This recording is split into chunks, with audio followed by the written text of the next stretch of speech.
Hi there and welcome to this Power BI tutorial. We're going to cover a lot during this session, so what I suggest is if you want to follow along and go through all the exact steps that I work through to really benefit the most from working through this tutorial, this session, then I really recommend downloading the resource, which I will leave a link for in the description below. So certainly if you download it, you'll be able to see the resource, see the finished product, and then also be able to work through each individual step that we go through in the session.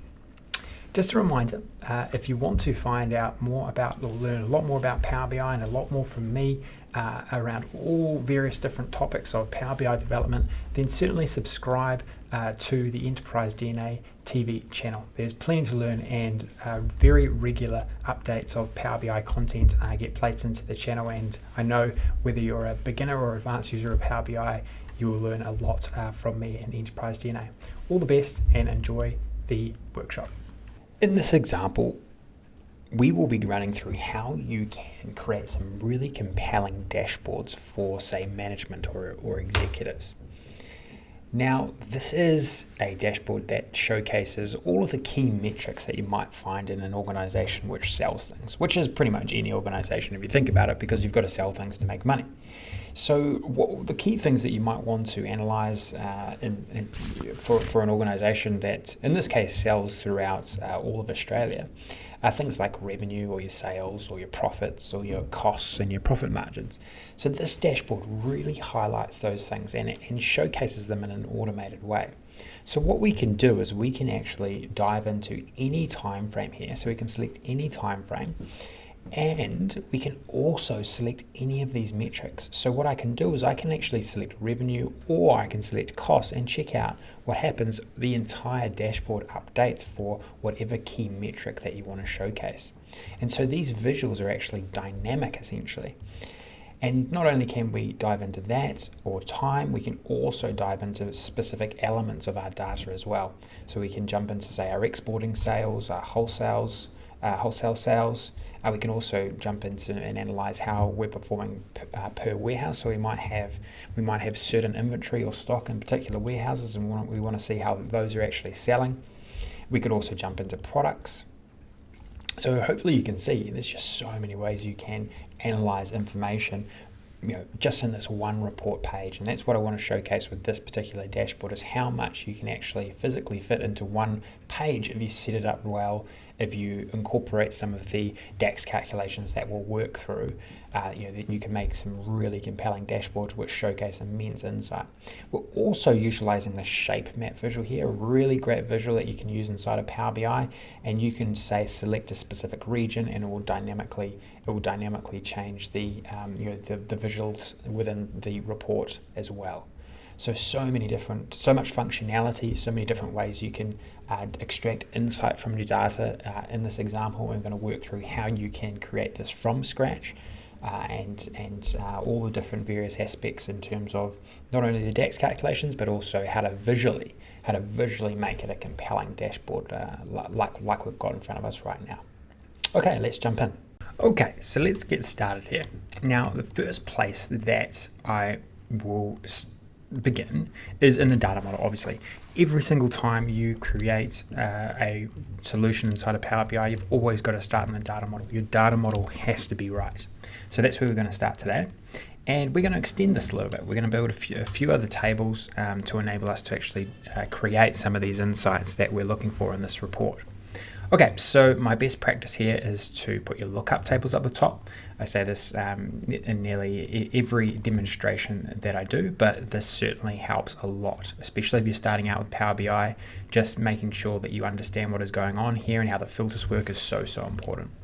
Okay, so we'll quickly just sort this out. So I'm just going to grab the date. I'm going to put it on the order date down here. I've got my customer name index, going to join that up. I've got my regions. So this one actually aligns to delivery region index in this data set.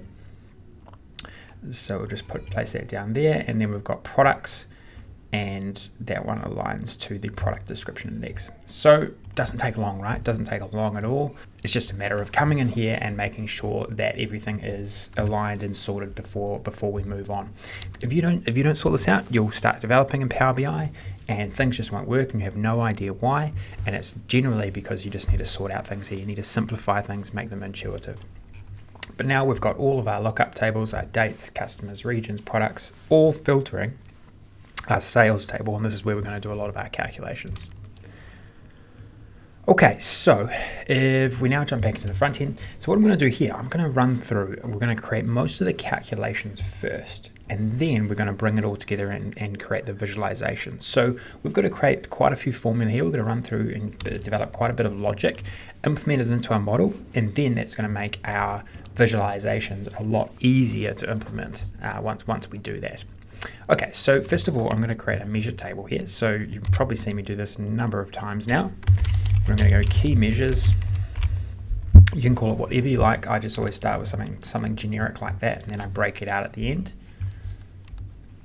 And I guess the first thing we need to do is we just need to create these simple calcs, our core calculations, I call them. So I'm going to go new measure. I'm going to go total sales here. And all we got to do here is go sum. We want to do a simple sum of the, let's have a look. We've got a revenue column here, total revenue. So we actually have a total revenue column here. So keeping things simple, all you got to do is count up that column, and we're already going to get results from that, right? We're going to get a result here, 154 million. That's all the sales throughout time in our data set because we've got no filters on it at the moment. Okay, but we can do a little bit more here. We want to actually calculate our total costs. So I'm going to create another measure. I'm going to call this total costs, and we're going to use SumX here because we don't actually have a cost column. So we've got to actually go through the sales data table, and on every single row, we've got to go quantity times by the total unit cost. And so that is going to deliver us total costs throughout the entire data set if you think about it. So understanding what iterators do is incredibly important, but as just to summarize, what we're doing here is with this SumX, for every single row in the sales data table, we're implementing some logic, and this is the logic which we're implementing. And then once we go and do that for every single row, we're summing it all up. It's as simple as that. And you can get far more complex here, but this is just, you've got to understand the simple stuff before you move on to more complex things. Okay, so now we can do some measure branching. We can work out what is our total profits. And so this is very simple from where we are at right now, right? So we can go total sales minus total costs. And now we've got our profits. And then I'm going to go out once more. I'm going to create a measure called profit margins. And I'm going to use divide here. This is not difficult, right? So if you can get to this, you should be able to get to this point by now pretty easily. And this is how it always starts. It always starts with these core calculations, and then you can get more complex down the road, if you need to. But generally, you can do so much with just these simple calcs. Okay, so I'm just going to make sure that this is formatted as a percent. And honestly, we've done half the calculations or half the core logic that we're going to need in our model. We've already done it, right? We've already implemented it. And now it's just a matter of creating these filters or creating some additional logic to create the visualizations that we want. Now, if we think about what we're trying to do in here and think back to the example, is that we are actually trying to make our visuals dynamic. So we do have to create a little bit of additional logic in here. So I'm going to actually go through how you can do it like right now, so we don't have to actually do it later on. So all we've got to do is we're going to create a new table here, and I'm going to call this one metric selection. Now what we're trying to do here, this is going to be the table which creates the filter for our revenue, costs, and profits, right? So you'll see that in the demo model. And so what we've got to do here is we've just got to set it up so we can actually create that slicer. And so I'm going to put revenue, costs, and profits down here. And then I'm just going to put a quick index. I'm just going to put a quick index here. And what this is going to do is just make sure that the sorting of this slicer is correct. And so it's going to put 1, 2, 3, keep it really, really simple, and load that in. And you'll see how we're building out the data model here. If I jump to the data model section, you'll see that this is just a measure table, so that's fine. But this one out the side, this is an additional supporting table that doesn't actually have a relationship to anything in here in our core data model, but we're going to use elements within it or dimensions within it to filter things that actually occur, will filter data or calculations which are in our core model. So if I go and grab this metric selection, no, that's the index, so I need to go grab the metric here, and you'll see now that this is actually, we can turn this into a filter. Now the one thing we've got to do is sort it, and that's what that index column is for. So I'm going to jump back into here, I'm going to highlight this column, and I'm going to go sort by the metric index, and you'll see now we've got revenue, costs, and profits in order, and this is ultimately what we want. Okay, so let's just finish off the logic here so that we can create these dynamic visuals. So if we think about it, we've got to here, we'll just create we'll create a table here. Actually, we want to go city instead of territory. So we've got, if you think about it, we've got our total sales here. So at the moment, this is static, right? We can create a visualization out of this just like that, very, very easy. But what we want to do is we want to identify what we've selected inside of our metric here. We want to identify, say we've got profits here. We want to make sure that this becomes filtered for profits, this result here, or a result gets filtered for profits. So we have to add some additional logic in here. Now, how I'm going to do this is I've first of all got to recognize, well, what is actually selected? And what we can use is this awesome function called selected value. So I'll show you how to do that. So I'm just going to create a new measure and call it metric selected. And I'm going to go selected value. This is actually, at time of recording, a brand new function. All I've got to do is say which column we want to identify what is selected. And I'm going to select metric in here. And it says, well, what do you want it to be if nothing is selected? Well, I'm actually just going to default it to revenue here. So if nothing is selected, I'm just going to default to revenue. And now if I bring this out into a card, check this out, it's actually returning the name. It's returning the name or the text value of whatever selection we make in here. It's pretty cool, right? So there's so many applications for this. There's hundreds of ways that you can actually utilize this I guess exact same technique or pattern. But in this case, what we want to do is we want to now recognize, okay, well, revenue is selected. That means we want to return total sales. If costs are selected, we want to return total costs. If profits are selected, we want to return total profits. But not like this. We want to return it in one measure. And so I'm going to create a new measure. I'm going to type the logic that you need to use to do this. So selected, I'm going to call this selected metric. And I'm just going to come down to another row here, and I'm going to go switch. So as soon as you can get your head around what switch does, and all it does is it's a nested if statement, but the sooner you can actually start implementing this technique, there's so many applications, so many ways you can use switch. It's such an awesome formula. And then we've got to write in our logic here. So what I'm going to do is I'm going to say, okay, well, if metric selected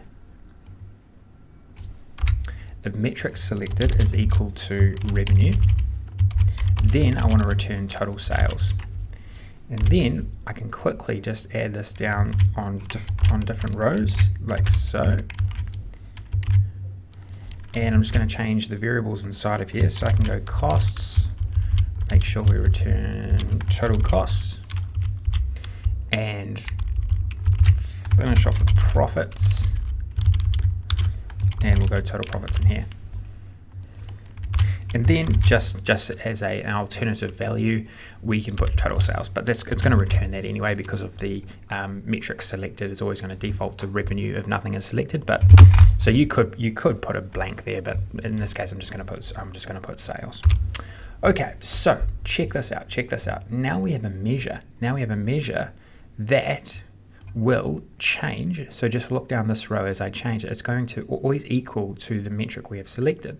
So if I go to cost, you'll see that it changed the cost column. If I go to revenue, it changes to the revenue column, or the total sales column in this case.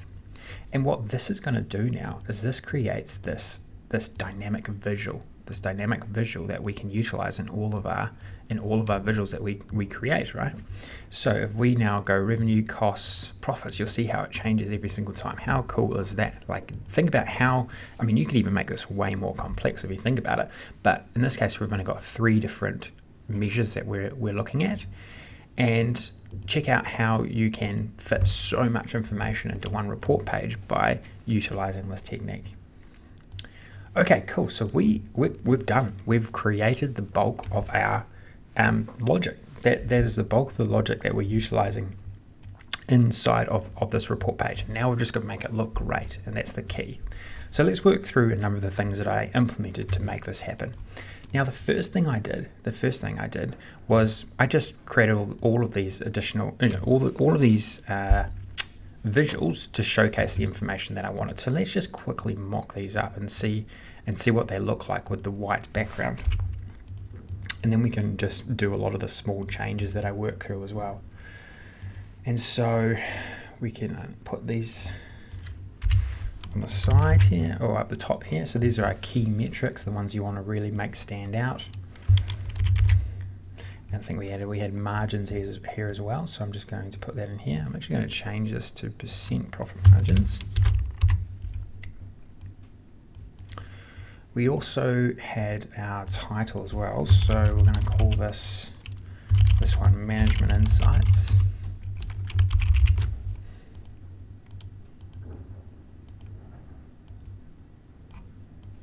Got to make sure that your titles stand out so people know what they're looking at.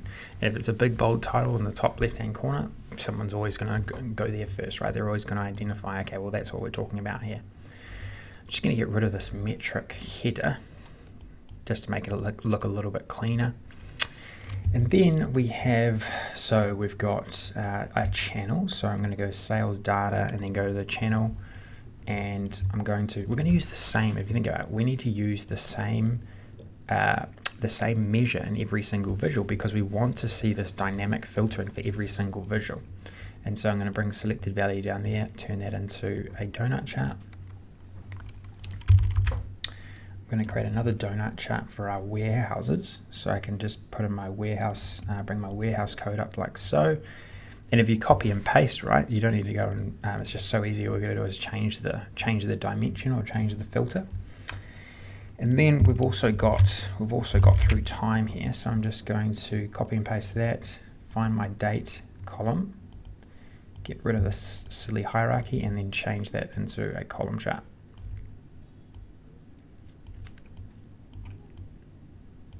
Okay, so we also need to put our filters up the top here as well. So we can actually drill into a specific year and quarter. So I'm going to put the year dimension up the top. I'm going to change it to a slicer, and then I'm just going to make some small adjustments here. I'm going to make sure that this is horizontal, and I'm going to get rid of the header. And then we can copy and paste that, and I can do the same because we've got a quarter dimension here. I'm going to grab my quarter and put that up there. So now we can actually drill into time periods as well. Not only are we changing the metric we're looking at, we can actually change the time period we look at as well. So it's amazing how you can, it's amazing with this technique how you can change all the visuals with this additional supporting table that you bring in, and then actually utilize all of the great things within the data model as well. And so that's why this is such a seriously awesome technique.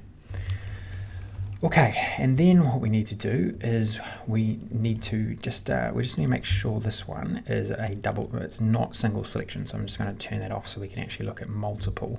We can look at multiple quarters if we want. Okay, so we've just got a little bit more logic here to go. Now, there's also some cumulative totals that we want to calculate, right? So I'm going to just quickly show you the pattern that you can utilize for that. So I'm going to go a new measure, and I'm going to go cumulative performance.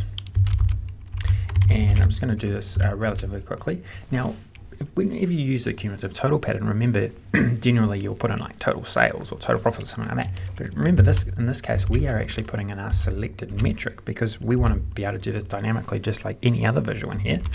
And we're just subbing in, instead of our core measures, we're subbing in the additional logic that we have created. And so then I'm going to go filter, all selected, and then by the dates table, and then we've got date is less than or equal to max date. So if you can get familiar or comfortable with this pattern as soon as possible, I think it's really valuable, right? Because you can reuse this over and over and over and over again. I do it all the time, and you can get pretty good insight. It's always good to look at information over time on a cumulative basis. I think it's a much better way to identify trends in a lot of cases. So I'm just going to put my cumulative total into there, change the visual. But now what we want to do is we want to compare, right? We want to compare our cumulative performance this year versus our cumulative performance last year. So we're going to do a little bit of additional logic there too. First of all, I'm going to go selected metric, and then last year for LY for last year, and then I'm going to go calculate selected, then I go selected metric.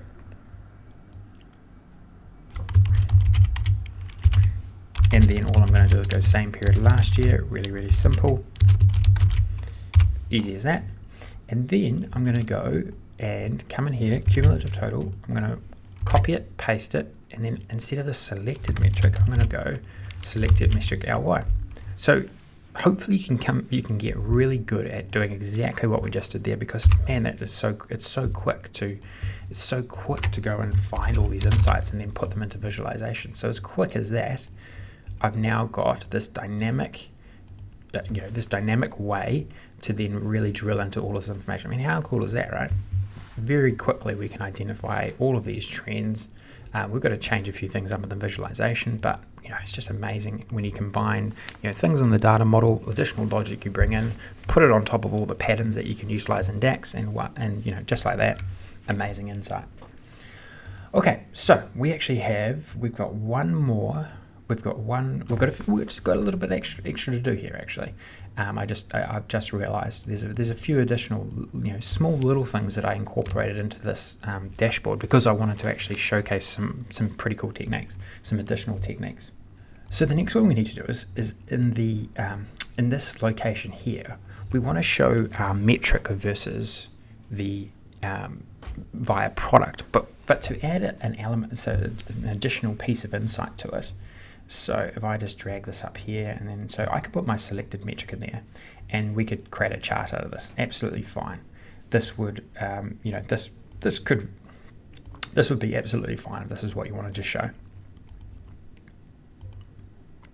But what I want to do, or what I want to show you, is that in some cases you might have lots and lots of values here. I mean, you might have 50 products or something, and you want to sometimes just isolate like a top N, or like the top 5 or top 7 or top 2 products or something like that, and only showcase those. And so what I'm going to do is I'm going to show you how you can write some even more logic on top of what we've done to isolate just those just those products in this case. So let's create another measure in here. And let's call this top 7 products. And I'm just going to go OK. And then I'm going to use some variables here. So we're going to get a little bit more advanced, but try and become familiar with this as much as you can. I'm going to go ranking dimension here. And I'm just going to go values product name. So this is going to create a list, or it's actually going to create some context of our product name. This will become a lot, will make a lot more sense in a second. And then we're going to go create another variable here and call this ranking select. And in this case, I'm just going to put a 7 because we want to only capture the top 7. And then I'm going to go return, and then I'm just going to finish off my logic here. So I'm going to go calculate selected metric. And then down here, I'm going to go filter ranking dimension.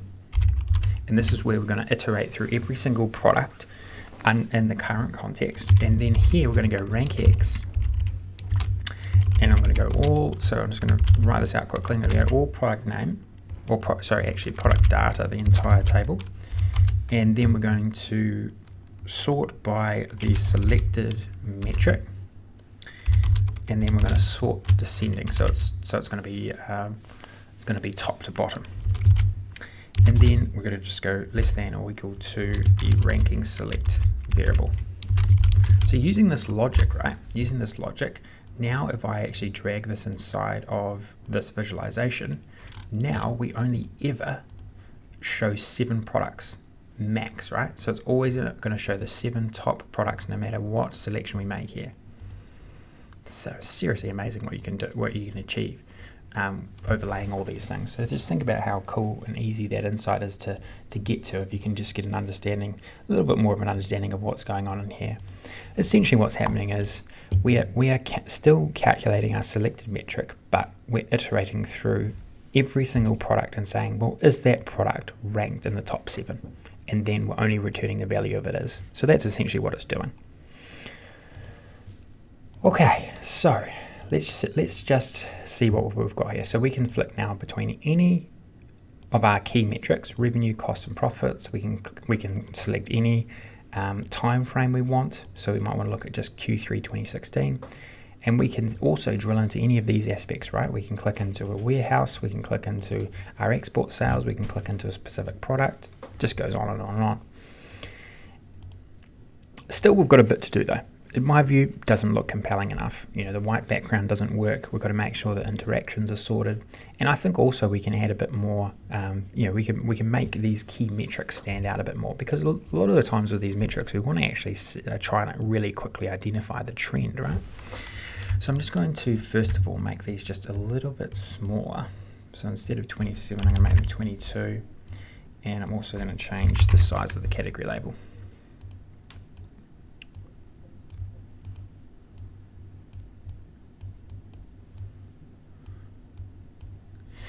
Okay, so I'm just going to adjust these around the page a little bit.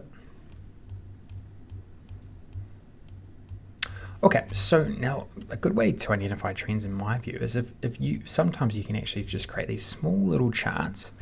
And in this case, what I'm going to do is I'm going to create a line chart. I'm going to create a line chart here, and I'm going to bring in, so in this case, these aren't going to be dynamic, right? I'm going to bring my total sales, and what I'm going to do is I'm going to get rid of all of the, because we don't really care the exact values here. We don't really care. We only care about the trend. So the key metric is being showcased here, and with these line charts, all we're trying to achieve is just showing the trend. Now the problem we have here, which I wanted to solve, was this doesn't really actually showcase a trend at all if you think about it, because it's got so much data, way too much data. And so what I thought to actually solve these is we might want to actually utilize moving averages, because a moving average in a lot of cases is a way better trend indicator than just the actual out and out value every single day. Because at the moment, this is calculating up, well, what were our sales every day, right? That's generally pretty hard to identify trends. You certainly can if it happens in a very sequential way, but in a lot of cases, there's too much variability day to day. So what we're going to do is we're actually going to utilize the moving average pattern, and we're just going to try a 30-day moving average. Okay, so what I'm going to do is I'm going to go total sales. Actually, we'll just call it sales. So I'll just go sales 30-day and then MA. So we're just going to keep it short, and then I'm just going to go average X. And I'm just going to then use this function called dates in period. And then we just got to put in the logic in here. So we've got the date column. And then we've got last date here. And then we want to jump back. We'll just jump back 1 month. Actually, we'll make it the 1 month moving average instead of the 30-day. Just get that right. And then we go total sales in here. So what this is going to do is it's going to smooth the line a lot, which is exactly what we want, right? So I'm just going to call this sales 1 month moving average. And then if I sub in that instead of here, you'll see that this line now, if you think about it, it's actually, it actually is going to identify a trend slightly better, right? And then what we can do is, if we've obviously got our total profits and we've got our profit margins, right? So we don't need to type that out again. I'm just going to go profits 1 month, and then I'm going to change this to total profits instead. So we've got another chart there, and I'm going to do, then I'm just copying and pasting here. This is the best way to get this stuff done quickly, right? Paste that in there. So that's going to generally have a pretty similar trend if you think about it. And then I'm just going to do our profit margins as well, because this is a good indicator. You want to make sure that your profit margins are trending higher or not trending lower. And so this is going to provide that insight for us. And you see how I align them next to the metric, right? And that's the key. You've got to make sure that the consumer knows exactly what these charts, because you've got no headers, you've got no axes, you've got nothing, what they actually align to. If you just put them sort of in space over here, not aligned to anything, people are going to go, well, what is that representing? So this is where the aligning of visualizations is quite key. Okay, so the next visual that we're going to create is we're actually going to utilize a shape map. Now, shape map very recently released inside of Power BI, and really easy to use. All you got to do is make sure that you have a dimension which describes the region in which you're utilizing. So I'm just going to click on shape map in the visualization palette there. Now in the back here, we've got to go and find where we can actually turn this. But first of all, what we can do is we can utilize territory. So we can go location in here.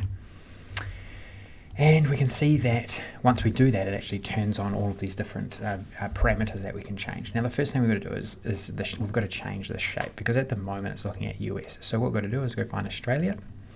And once we do that, now we can actually bring, say, total sales in here, and that's going to change the colors of our visual. And so this works really well in that you can now, say, select on, say, a particular region here, and it actually now will drill into that particular region inside the shape map. We're going to change a couple of things, in regards to the visualization. One is actually the zoom.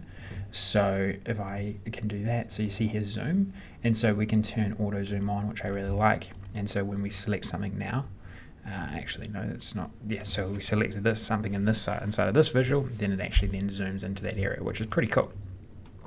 Now, the other things that I want to do here is I'm going to utilize tooltips quite well here. So first of all, obviously we've got to put selected metric in here instead of total sales. But what I want to do is I want to bring total costs, my total profits, and my total sales down here, and also my margins. So we're utilizing all of our core measures.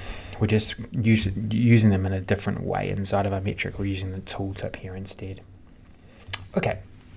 We now have most of the function, basically all of the functionality in the demo dashboard. Now we've just got to make it look better, really. That's essentially, what we've got to do from here. We've got all this great insight, and now we've just got to, produce it or showcase it in a really compelling way. The first thing that I would do, obviously you've got to get a good theme in there. There already is a theme in here, so we're just going to utilize that. I'm going to change, the first thing I'm going to do is I'm going to change the background of the entire report. And so now, because we've done that, we need to go around and actually change a lot of these visuals, or change the color of a lot of these visuals, a lot of the wording, a lot of the text, etc., so that we can make sure that it pops out of this dark background. So I'm just going to do that very quickly. And it doesn't actually take long. You can multi-select visuals and elements within your visualizations pretty quickly. And so what I'm going to do though is I'm going to actually delete these titles as well, because I'm going to create my own titles shortly. So I'm just going around selecting these, getting rid of the title, because in a lot of cases, you can make your titles shorter. You can make them bigger, bolder. You don't have to stick to the exact same format that they provide for you in Power BI. And then I'm just going to change up the color in behind these, and then you just go items, background color, and let's try yep, I think that looks right. And then we'll just change these to white. Maybe we want to make this a little bit darker, so let's do that. Cool. Okay, so starting to take shape, which is great. Already, hopefully you can see, I mean, in my opinion, this already looks miles better, than the white background. The dark background with the white lettering, it really makes things pop a lot more. We can also, what we're also going to do is just change the axes here a bit. So change the axes there. We might want to also change the data labels here. So I just quickly go around. I always do this at the end, right, as well. So I think that it's always much better to make all of these small changes all at once. Really speeds things up a bit. The other thing I'm going to do inside of these charts is get rid of the axes here, because we don't need it, because I'm going to add my data labels. And I'm going to go inside base, and I just realized that we want to make sure that this is formatted correctly. We don't need any decimal points. And then I can quickly go and put that in here too.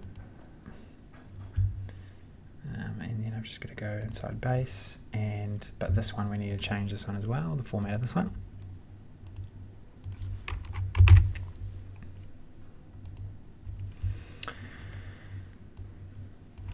Now, if you check out the completed model as well, we actually have this layering of colors, right? And I also recommend this too, and this comes along with one of my best practices where you try and segment things a little bit. And so what I want to do is I want to break out this sort of header area with the actual body of our report. And so all I'm going to do is I'm going to grab a rectangle here. I'm just going to put it over the top of all of these. And I'm just going to make a few adjustments here. So I'm going to turn the fill off. I'm going to turn the line off. And I'm just going to add a background here. So I'm going to add a darker background. I'm going to turn off the transparency. Maybe we want to go just one darker. And then what I can do is I can push this. I can push it to the back. I can send it to back like so. Just click that a few times. And now that actually layers up the back. And the key about making it fit across the entire screen is actually changing the background. That's the key. Don't just fill it, actually change the entire background, and then that's actually going to fill up the entire screen there. Okay, so a couple other things. I don't like the colors on this, so let's actually change the colors inside of this shape map, right? And so we've just got to make sure we change the right things. That's not correct, so we're just going to make sure we find the, here we go, data colors, right? So we've got to make sure we change this. So I'm going to change this to the dark green, and then I'm going to put light green on the end. And I think that actually better, that aligns slightly better with what we're trying to do there. Okay, so what are some other things? What are some other things that I've got inside the demo model? So the other thing is, there's a few small things. One of them is, I've just realized I've got to change up these ones. So I'm just going to change these to white as well.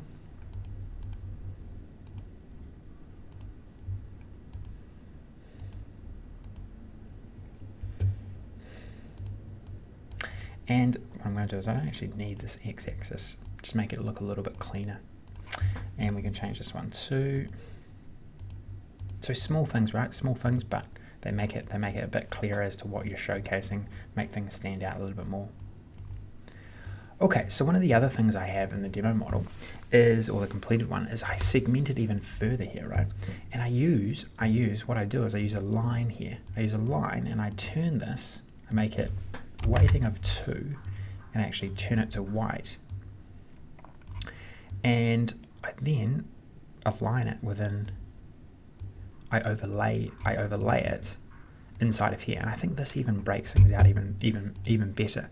And so I'm just going to just do a bit of alignment here, and I recommend this. I really recommend, even if it's totally different colors, etc. I think this is a good way to bring even better groupings of to showcase the groupings of your information.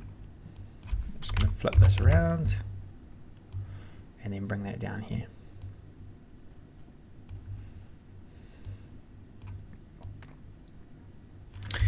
just copy that and then place it over here. So you see how that really groups things? Groups it even more, right? So this is just some really cool visualization techniques which just add that little bit of an additional, pop to your analysis. It helps the consumer understand what they're looking at, so on and so forth. Okay, so we've got a little bit more to go. And this is where we just clean things up. We clean things up with some titles, with some icons. If you think about it, all of the functionality that we wanted is actually now in here, and it's all dynamic and it's working well. I guess what we can also do is maybe we could just change the color here a little bit. It's not really necessary, but I think that probably just looks a little bit better. We'll make sure we change this one as well into something that aligns with the. Got to make sure that they contrast or they align well with the background. That's the key with putting colors inside your visualizations. Okay, so let's add a little bit of text so we actually know what's going on. So I'm just going to create one, and then I'm just going to copy and paste it across all the other charts. So here I'm just going to go performance trends highlights.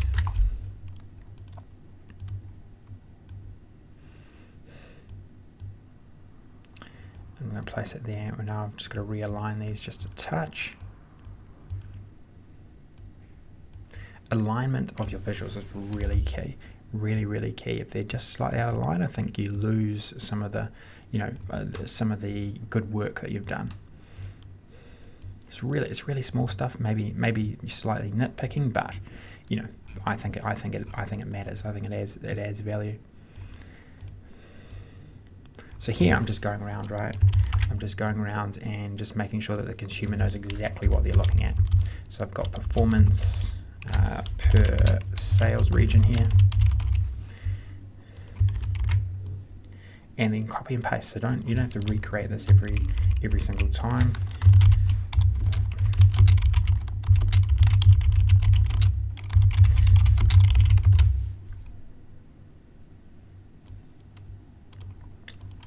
And then for these ones, I'm just gonna make them big and bold. So I'm just gonna call this one sales channels.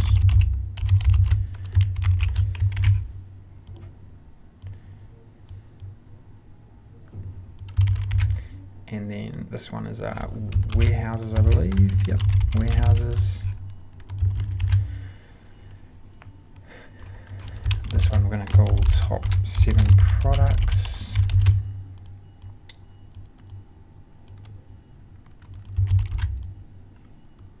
And I'll call this one performance comparison.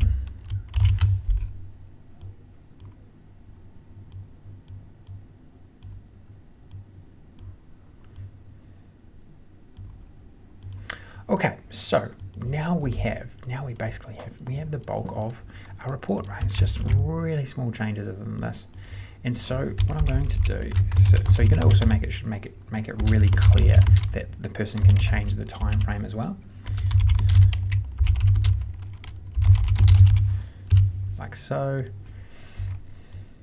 And I think we don't really need to, I guess, explain what to do here, because I think it actually makes it quite obvious. If we add another line, another description up here, if I go, how are our key metrics performing? I think this will do the trick. This will let the consumer know that they can select any of these, and it will change it dynamically.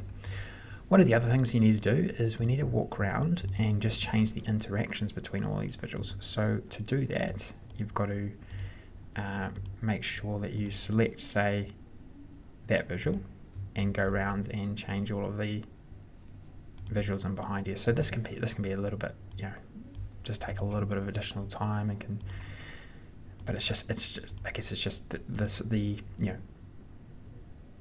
stuff that will make a difference to your visualizations. So I'm just going to quickly do a few of these, and you'll see the difference it makes. You'll see the difference it makes pretty quickly. So I'll just bring these back into line. And so now if I select, say, distributor, now we get a really quick, actually no, that one hasn't been done yet. So if I select this one, you'll see that this actually changes all the visualizations. Pretty cool, right? Pretty cool. And then you can see the difference between if I'd use this one, then it just looks slightly different. You can't really tell anything from this visual. Maybe you want to improve this visual, and the same, that looks a little bit more compelling, right? So probably what we want to do is we want to see by day how these things are selling. Okay, so I think I might wrap things up there because the video has gone on quite some time. We've covered so much stuff here, right? I mean, if you check and you compare this to the demo model, one of the other things I haven't done here is I've implemented icons, and so this is another thing I like to do in a lot of my visuals. I think that they just make your things just look a lot more professional, and you can utilize all of the icons I've used in this report actually are contained in the icon resources, which is in the course, right? So you just need to go and locate that, download all those icons, and you could scatter them around here or place them exactly like they are in the demo model. But we have covered a lot here, right? We have covered so much, and this has been almost sort of 45 minutes. We've gone through how to structure the data model, how to put in some DAX calculations, how to embed all these visuals, some visualization techniques, best practices. This looks like, in my view, a very compelling report, but it also has some really, really good insight if you think about it, right? Anyone's going to come along and view this and think, wow, this looks fantastic. This is giving me the insight I want. And that's ultimately, that is the key. That is what you want from this type of work. Okay, so hopefully you enjoyed this one. Hopefully you were able to implement this as we went through it. There's just so much to learn here, so much to learn, especially implementing really practical applications of DAX and how to incorporate them into dashboards. So hopefully you can replicate these in some of your own data and some of your own environments. I'm sure you can. If you can recreate this, I'm sure you can go. You can go and use this in your own environments. Okay, good luck with it. Hi there, I hope you enjoyed this session. We covered a lot there, so certainly if you feel like you need to review some of it along with the supporting resource, then I absolutely encourage that. With Power BI, things just take a little while to settle in, and it takes a bit of practice, and that's why I went through an end-to-end demo in this tutorial and also provide the resource for you so that you can see exactly how it's done. You can see under the hood of a pretty advanced Power BI model. Now, don't forget, if you haven't downloaded the resource, you can. The link is going to be in the description. If you liked the tutorial and can throw the video a like, I really appreciate it. And certainly don't forget to subscribe to Enterprise DNA TV, putting out content all the time on various different aspects of Power BI. So if you want to be a Power BI super user, if you want to master Power BI, then this really is the one channel I feel that you'll want to subscribe to, so you can see all the great content that I'm putting out on Power BI as it's released. Okay, all the best, and thanks for listening in, thanks for tuning in. Hope you got a lot out of it. I'll speak to you soon. Cheers.